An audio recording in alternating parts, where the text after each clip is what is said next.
मैं नहीं कहता कि परमात्मा को याद करो, मैं कहता हूं बात कुछ ऐसी बनानी कि परमात्मा भूले नहीं। ये बात बिल्कुल और है, अन्यथा है। परमात्मा भूले नहीं, याद नहीं करना है, शरीर से तादात्म्य तोड़ना है, मन से नाता मुक्त करना है, हृदय के पार उठना है, पंख फैलाने। और जैसे ही तुम शरीर, मन और हृदय के पार उठे, जैसे ही तुमने पंख फैलाए और आकाश खुला, कि फिर जो दिखाई पड़ेगा वही परमात्मा की याद है। फिर वह कृष्ण की याद नहीं, न क्राइस्ट की, न मोहम्मद की, न मूसा की। फिर उसका कोई रूप नहीं, रंग नहीं, गुण नहीं। फिर तो एक निराकार बोध है, सुधिया समाधि है।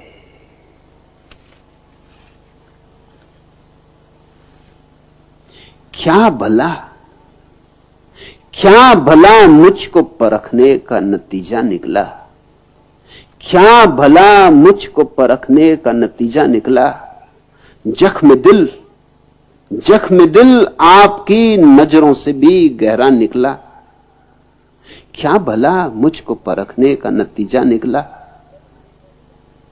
तोड़कर देख लिया आईनाए दिल तूने, तोड़कर देख लिया आईनाए दिल तूने। तेरी सूरत के सिवा और बता क्या निकला। याद करने की बात ही नहीं, याद कभी भूल के ना करना।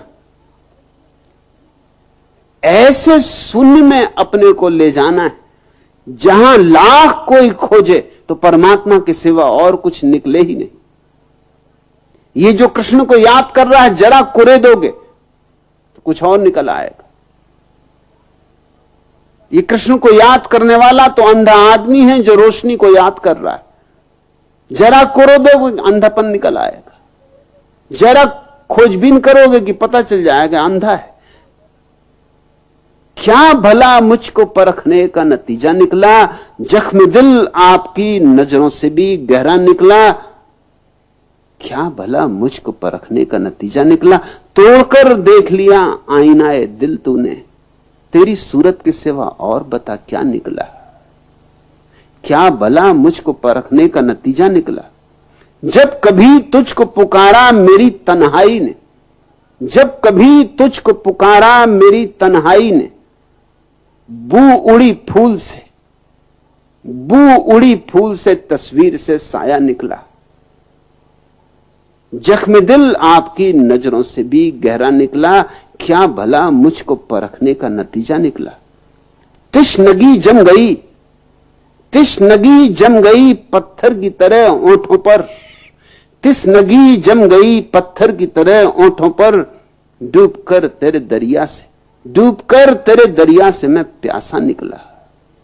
क्या भला मुझको परखने का नतीजा निकला। क्या भला मुझको परखने का नतीजा निकला। जख्म दिल आपकी नजरों से भी गहरा निकला। बात तब बनती है जब परमात्मा भूले नहीं, तब नहीं बनती बात जब परमात्मा को याद करना पड़े। इसलिए मैं न कहूंगा कि मृत्यु के क्षण में परमात्मा को याद करना। मैं तो कहूंगा मृत्यु के क्षण की प्रतीक्षा क्या करनी। जियो परमात्मा को। मौत तो कल होगी, जीना आज है। ख्याल रखना, मौत हमेशा कल होती और जीना आज होता है। आज अगर परमात्मा को न जान सकोगे तो कल कैसे जान लोगे। कल आज से ही तो निकलेगा, आज से ही तो जन्मेगा, आज की ही कोख से तो पैदा होगा। कल आएगा कहां से। मैं कल की बात ही नहीं करता, मैं तो कहता हूं आज जियो। परमात्मा को जीना है, पीना है, उठना है, बैठना है, चलना है, फिरना है। परमात्मा तुम्हारे जीवन की शैली और व्यवस्था होना चाहिए। परमात्मा सिर्फ याददाश्त नहीं, किसी मंदिर में बैठ के बजाई गई घंटों की आवाज नहीं, किसी मजार पर चढ़ाया गया दिया नहीं। परमात्मा तुम्हारे उठने बैठने, खाने पीने, सोने जागने की पूरी शैली के नाम है, पूरी व्यवस्था का नाम। परमात्मा एक जीने का ढंग है, जीने की एक कविता, जीने का एक संगीत। जियो परमात्मा को, और तब तुम पाओगे मौत आती ही नहीं, होती ही नहीं। फिर कृष्ण इत्यादि के चरण कमलों को याद करने की जरूरत ना पड़ेगी। और जिया नहीं अगर परमात्मा को, तो तुम लाख चरण कमलों को याद करो, कुछ काम ना आएंगे। ये मरते वक्त की बेईमानी काम नहीं पड़ सकती। जिंदगी भर तो धन के पीछे दौड़ो, और मरते वक्त मन, वचन और शरीर से ध्यान करोगे? कैसे करोगे? जिंदगी भर तो कुछ और जब अर्थी उठे तो राम नाम सत्य। ये कैसे होगा? हां, दूसरे कहेंगे राम नाम सत्य, मगर तुम तो जा चुके, तुम तो अब वहां नहीं हो। और ये दूसरे भी जल्दी राम नाम सत्य करके अपने अपने घर जाना है इनको। दूसरे काम सत्य हैं, राम नाम सत्य तो दूसरे के लिए बोल रहे हैं, अपने लिए नहीं बोल रहे हैं। ये तो इसलिए दूसरे के लिए बोल रहे हैं कि जब ये मरे तो दूसरे इनके लिए बोल दें। ये एक औपचारिकता है, लेन देन है, दुनिया का हिसाब किताब है, व्यवहार है। नहीं, मैं न कहूंगा कि मृत्यु की प्रतीक्षा करो तब परमात्मा का बोध जगाना। अभी यहीं इसी क्षण क्यों न परमात्मा के बोध को जगाओ? कल पर क्यों टालो? जो मूल्यवान है उसे हम अभी करते हैं, जो मूल्यहीन है उसे कल पे टालते हैं। और याद नहीं करना है परमात्मा को। इसलिए मैं यहां प्रार्थना पर जोर नहीं देता, मेरा जोर ध्यान पर है। प्रार्थना है परमात्मा को याद करना, और ध्यान है उस अवस्था में पहुंच जाना जहां बुलाना भी चाहो परमात्मा को तो बुला नहीं सकते हो। लाख बुलाने का उपाय करो, नहीं बुला सकते हो, क्योंकि वही है, एकमात्र वही है।